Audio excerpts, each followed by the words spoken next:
चिड़ी उड्डी, कां उड्डा, खोता उड्डा। इन्नी गल सुनी है तो उस तो बाद जनाब घरदे ने सानू मूंदा कर लिया ते दे जनाब लक ते धप्पे ते धप्पा, धप्पे ते धप्पा ते नाल लिखना दही भल्ले, दही भल्ले। दही भल्लियां दी माउथ रैफरेंस मार्केटिंग जिन्नी अहीं सुनी है ना, तुसीं शायद नहीं सुनी होनी बादशाह। और अज तक तुसीं भी कदी भी टीवी ते दही भल्लियां दी मशहूरी नहीं वेखी। अज दी वीडियो च अहीं गल करांगे इलाकाई खेडां दे बारे च, नाले उन्हां दे नाल जिहड़ियां साडीआं यादां जुड़ी दियां ना उन्हां ते भी जनाब थोड़ी जी रोशनी पाने आ। निक्के हुंदे रहे ते साडे कोल जनाब जेहड़े अमीर बंदे हुंदे रहे ना उन्हां कोल मोटरसाइकिल दा टायर हुंदा रहा, जेहड़े कोई साडे नाल दे मातड़ हुंदे उन्हां कोल साइकिल दा टायर हुंदा रहा। साइकिल दा टायर जरा बड़ा लचकीला जिहा हुंदा रहा, ओह नहीं सही मजदारी नाल चलदा, लेकिन मोटरसाइकिल दा टायर बड़ा स्मूथ चलदा यार तेरी खैर।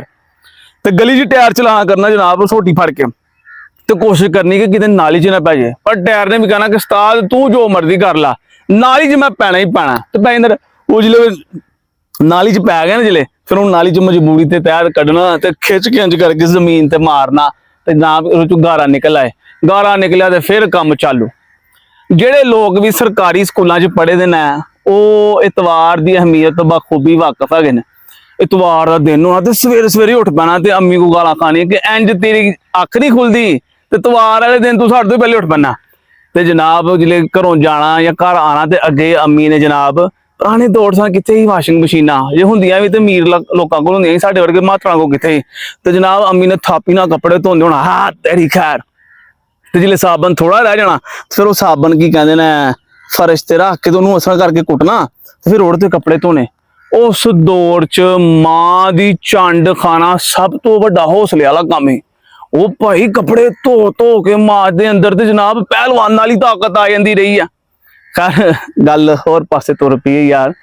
ते साडे दौर च खेडां हुंदियां सी बांदर किला, गुल्ली डंडा, किकली, बाडी या बाडा है, काना घोड़ी, बांटे, ऐसी गेमां होंदियां रहियां सी। ते अज असीं कुछ दियां गल्लां करांगे तुहाडे नाल। पहले असीं गल करने आ गुल्ली डंडे दी। गुल्ली डंडा जनाब तुहानूं चाहिदे ही उस दौर च रुपये 20। एक जनाब तुसीं बनाना डंडा ते एक जनाब तुसीं जनाब एक लकड़ इन्नी क लैनी है ते दोनों साइडां तो बरीक कर लेनी है। एक बन गया गुल्ली, दूसरा जिहड़ी छोटी ही गुल्ली बन गई ते वड्डा जनाब डंडा बन गया। हुण असीं की करना कि जमीन दे विच ना इस करके थोड़ा जिहा सुराख कड्ढना है तो उन्होंने सुराख नूं कहंदे रहना राब, कहंदे रहना राब। राब च गुल्ली रख के इस तरह करके जनाब इंज जिहले उहनूं मारना ते उस मारन दे अंदाज नूं टोना कहंदे रहना है। अजकल तो टोना का मानी होर भी है ना, जादू टोना, लेकिन उस दौर च टोना सिर्फ है ही हुंदा रहा। तो गुल्ली का कैच फड़ना बड़ा औखा काम हुंदा रहा। फिर गुल्ली जिले जनाब रस्ते च अगर फड़ ली मतलब जी बाउंड्री बनाई दी कहते थे रेड़के बजी ते 4 उच्ची जंप ला के हवा च जाके वजेगी तो फिर 6। अगर रस्ते च फड़ ली फिर बंदे ने जो करके वो निशाना लाना तो जो मुड़ा खेडन दिया हुंदा ही उन्हें रात दे उत्ते डंडा रखना। जे तो जनाब लग गई है तो फिर नवा प्लेयर, नहीं तो फिर तो टोना लाओ। आए ए सब तो मजेदार ते सस्ता तरीन खेड हुंदा रहा बांदर किला। आए बांदर किला बादशाह। सब तो पहले ते मैदान च किला ठोकना दे दरादर, उहदे नाल फिर एक रस्सी लभ लुभ लैनी कोई तो माड़ी रस्सी फड़ लेनी। फिर सारे मुंडिया ने ना इस तरह करके भुगन की भगाई करनी। मैं सिजा हत्थ पुठा तो उस हिसाब नाल पता मैनूं याद नहीं कि किस तरह भुगते रहे ना, 3-3 4-4 भुगते रहे ना। भुग जाना फिर जिहड़ा बंदा एक दो बारी ज्यादा भुगदा रहा तो ओहदी जनाब गुदगड़ियां करने कहना बाबा रहमतुल्लाह जिन्ने तक उन्हें नहीं कहना उन्हें कोई जान नहीं छड्डदे रहे। खैर बांदर जनाब हुण जिहड़ा बंदा एंड ते बच जाना भुगन की भगाई करने तो बाद वह बन गया बांदर जी। हुण बांदर जी ने रस्सी फड़ी दी है, बाकी जनाब उत्थे की है जुत्तियां ही जुत्तियां ते मुंडियां ने वो जुत्ती चुकनी है। तो बांदर जी ने 100% कोशिश करनी है कि वो जुत्ती चुकन नहीं देनी। खैर इस तरह करते करांदे जनाब सारी जुत्तियां जिले चुको जानियां ना असल फिर खेड शुरू होंदी है। आए हाय फिर बांदर जी ने एक मुकर्रर जगह तय की फलानी कंध नूं हत्थ लाना, रस्सी छड्डनी है ते दौड़ ही ला देनी है। फिर पुणिया ने फिर उसके पीछे जुत्तियां वगानियां, कईयां ने जुत्तियां मारनियां, नाल नाल दौड़दे। लेकिन लोग बड़े चंगे सन, कभी किसी ने मूँह ते जुत्ती अज तक नहीं मारी उस खेड दे विच। तो यही उस दौर की खूबसूरती। फिर असीं खेडदे रहे बांटे और निक्कियां निक्कियां शीशे दियां गोलियां दे नाल है। तो सब तो पहले की करना जमीन च एक छोटा जिहा सराख बनाना ते उन्होंने कहते सी गुत्ती। गुत्ती इंज करके बांटे सुट्टने, जिहदा बांटा गुत्ती च चल जाना ठीक हो गया, या जिहदा गुत्ती के करीब पैना तो वह भगो गया, यानी वो पहली बारी करेगा दूसरे को की लेगा बांटे लेगा। ਤੇ ਅਗਰ ਦੋਨਾਂ ਦੇ ਇਕੱਠਾ ਕੁੱਤੀ ਚੱਲ ਜਾਂਦਾ ਰਿਹਾ ਤੇ ਫਿਰ ਤੋਂ ਜਨਾਬ ਵਾਰੀ ਕਰੋ।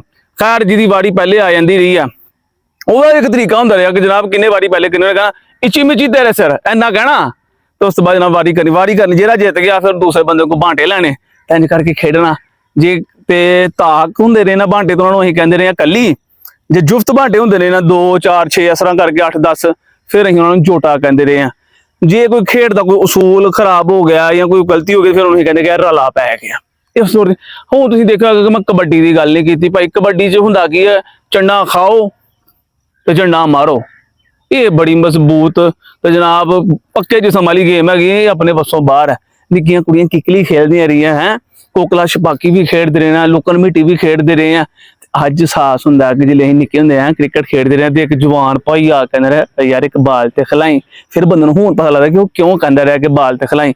ਅੱਜ ਇੱਕ ਵਾਰੀ ਫਿਰ ਦਿਲ ਕੀਤਾ ਹੈ ਕਿ ਆਪਣਾ ਬਚਪਨ ਜੀਏ ਲੇਕਿਨ ਸਰਕਾਰ ਹੁਣ ਦੁਨੀਆ ਦੀ ਜ਼ਿੰਮੇਵਾਰੀਆਂ ਤੇ ਅਸੀਂ ਕਿਤੇ ਕਿਤੇ ਪਹੁੰਚ ਗਏ ਹਾਂ। ਹੁਣ ਉਹ ਸਾਰੇ ਦਿਨ ਲੌਟ ਕੇ ਤੇ ਆਣੇ ਕੋਈ ਨਹੀਂ। ਉਹ ਕਿੱਥੇ ਦਿਨ ਵਾਪਸ ਆਉਂਦੇ ਨੇ।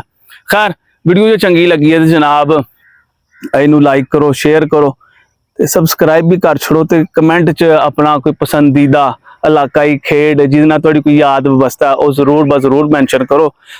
ਖੁਸ਼ ਰਹੋ ਹੱਸਦੇ ਵਸਦੇ ਰਹੋ। ਮਿਲਦੇ ਹਾਂ ਅਗਲੀ ਵੀਡੀਓ 'ਚ।